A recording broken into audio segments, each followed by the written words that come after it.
Thank you, Speaker. My question is to the Minister for Climate Change and Energy. Tomago Aluminium supports around 1,000 workers in the Hunter region of New South Wales and is looking at a potential closure.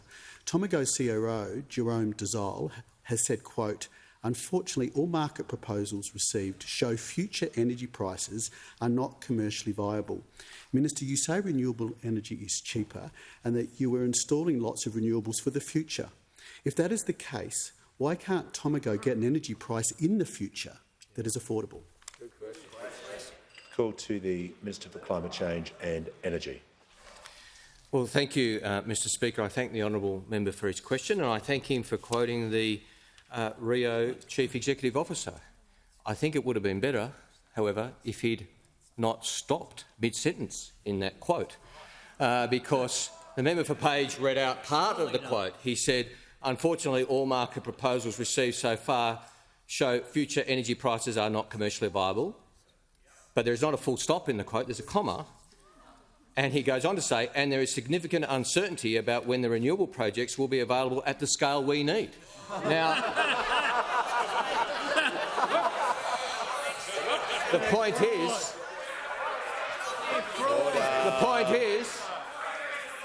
Rio and Tomago are arguing for more renewables, not less. They are not blaming renewables, they're calling for us to do more, and we agree with them, Mr Speaker. The opposition are the ones out of touch. The opposition are the ones who are so desperate they actually have to cut a sentence halfway to make their case. Now Rio runs more than one smelter. They also run a smelter in Gladstone, and that smelter is safe. And one of the reasons that smelter is safe is because they have been able to enter into contracts with renewable energy providers. That's why. And of interest, perhaps to the House, some of the renewable energy contracts that the Gladstone smelter has entered into are with Smoky Creek Solar Farm and another solar farm in the area.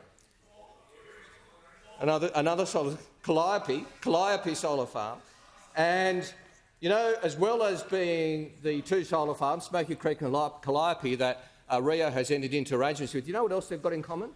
The member for Flynn opposed them both. Member for Flynn opposed them both, publicly campaigned against both of them.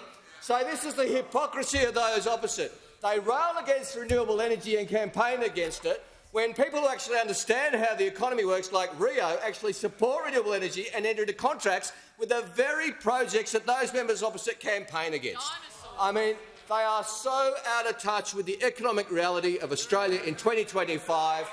They have to misquote Australia's biggest employers. They were just a few moments ago laughing at the chief executives of the Australian Industry Group and Business Council of Australia and saying, what would they know about the economy?